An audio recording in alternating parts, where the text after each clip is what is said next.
जादुई किताब की चोरी। एक शहर में कालू नाम का एक चोर रात के समय चोरी करता था। चोरी करते समय कालू बहुत होशियारी से काम लेता था। घर में उसकी पत्नी कोमल और एक 5 साल का बेटा था। एक दिन वह एक घर में चोरी कर रहा था। तभी उसने देखा एक कमरे में एक बॉक्स रखा है। चोर झट से उस कमरे में पहुंच जाता है। कमरे के अंदर जाकर वह बॉक्स को गौर से देखता है। पुराना सा जंग लगा हुआ बॉक्स था। चोर सोचता है, इसमें क्या होगा? कबाड़ा ही होगा। कहीं इसे खोलने के चक्कर में घर वाले जाग गए तो बहुत मार पड़ेगी। कालू वापस चल देता है, लेकिन जैसे ही दरवाजे के पास पहुंचता है, उसके मन में फिर से लालच जाग जाता है। वह दौड़कर बक्से के पास जाता है। तभी उसकी नज़र उस पर लटक रहे भारी भरकम पुराने ताले पर पड़ जाती है। कालू, अगर इस ताले को तोड़ने की कोशिश की तो घर वाले जाग जाएंगे। एक काम करता हूँ, इस बॉक्स को अपने साथ ले चलता हूँ। यह सोचकर कालू बॉक्स को अपने साथ लेकर घर की ओर चल देता है। घर पहुंचकर कालू बाकी चोरी का माल एक ओर रखकर सबसे पहले बॉक्स को खोलने लगता है। बहुत देर मेहनत करने के बाद जब बॉक्स खुलता है तो उसमें एक बड़ी सी किताब निकलती है। उसे देख कर कालू अपना माथा पीट लेता है। कालू, हे भगवान, इस रद्दी सी किताब के लिए इतनी मेहनत करवा दी। इसे तो कोई कबाड़ी भी नहीं लेगा। कालू किताब को निकाल कर फेंकने लगता है। वह सोचता है, चलो संदूक और ताले को कबाड़ी को बेच देता हूँ। तभी वह देखता है कि किताब पर लिखा था, किस्मत बदलनी है तो पढ़ो। यह देखकर कालू रुक जाता है और किताब पढ़ने बैठ जाता है।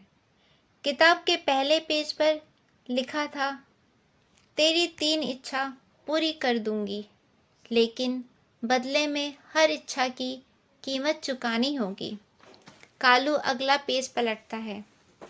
उस पर लिखा था, इस किताब को जहाँ से लाया है वहीं रख आ, नहीं तो बर्बाद हो जाएगा। ठीक उसके सामने पेज पर लिखा था, अपनी पहली इच्छा बता, लेकिन कीमत चुकाने के लिए तैयार रहना। कालू पेज पलटता है।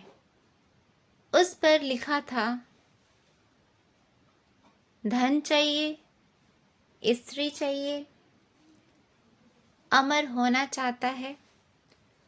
कालू सोचता है, पैसा तो कितना भी कमा लूँगा, लेकिन अमर हो जाऊं। वह अमर होने पर उंगली रखता है। फिर वह अगला पेज पलटता है। उस पर लिखा था, तेरी इच्छा पूरी हो गई, तू अमर हो गया। दूसरी इच्छा के लिए पेज पलट। धन चाहिए, राजपाट चाहिए, सुंदर स्त्री चाहिए। कालू धन मांग लेता है। वह धन पर उंगली रख देता है। फिर अगला पेज पलटता है। उस पर लिखा था, तेरा घर धन दौलत से भर जाएगा। कालू बहुत खुश होता है। फिर वह तीसरा पेज पलटता है। उस पर लिखा था, राजपाट चाहिए, सुंदर स्त्री चाहिए, तीनों इच्छा से पीछा छुड़ाना चाहता है। कालू इस बार राजपाट पर उंगली रख देता है। फिर वह अगला पेज पलटता है। उस पर लिखा था, तुझे कल राजगद्दी मिल जाएगी। अब कीमत चुकाने की बारी है। पेज पलट। कीमत चुकाने के लिए अगला पेज पलट। कालू जैसे ही अगला पेज पलटता है, उस पर लिखा था, मुझे तेरा बेटा चाहिए। यह पढ़कर कालू रोने लगता है। कालू, हे भगवान, जब बेटा ही नहीं रहेगा तो अमर रहकर क्या करूँगा। वह जल्दी से दूसरा पेज पलटता है। उस पर लिखा था, तेरी पत्नी चाहिए। यह पढ़कर कालू पागल सा हो जाता है। जब पत्नी और बेटा नहीं रहेंगे तो मैं अकेला क्या करूँगा। वह रोते हुए तीसरा पेज पलटता है।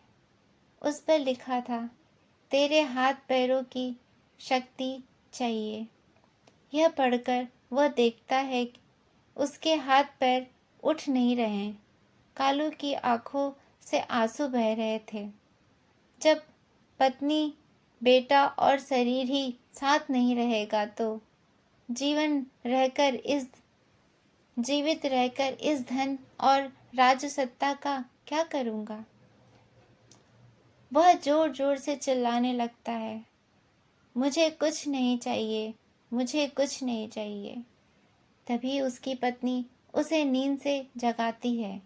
पत्नी, क्या हो गया, आपको ठीक तो हो।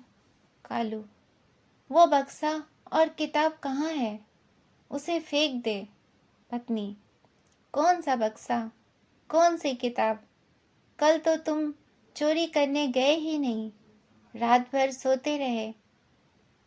मैंने पहले भी कई बार गलत काम करने से मना किया है, लेकिन आपको तो चोरी के अलावा कुछ सूझता ही नहीं है। कालू, मैं अब कभी चोरी करने नहीं जाऊंगा, मेहनत से पैसा कमाऊंगा, नहीं तो तुम दोनों को कोई छीन लेगा। अगले दिन से कालू रिक्शा किराए पर चलाने लगा।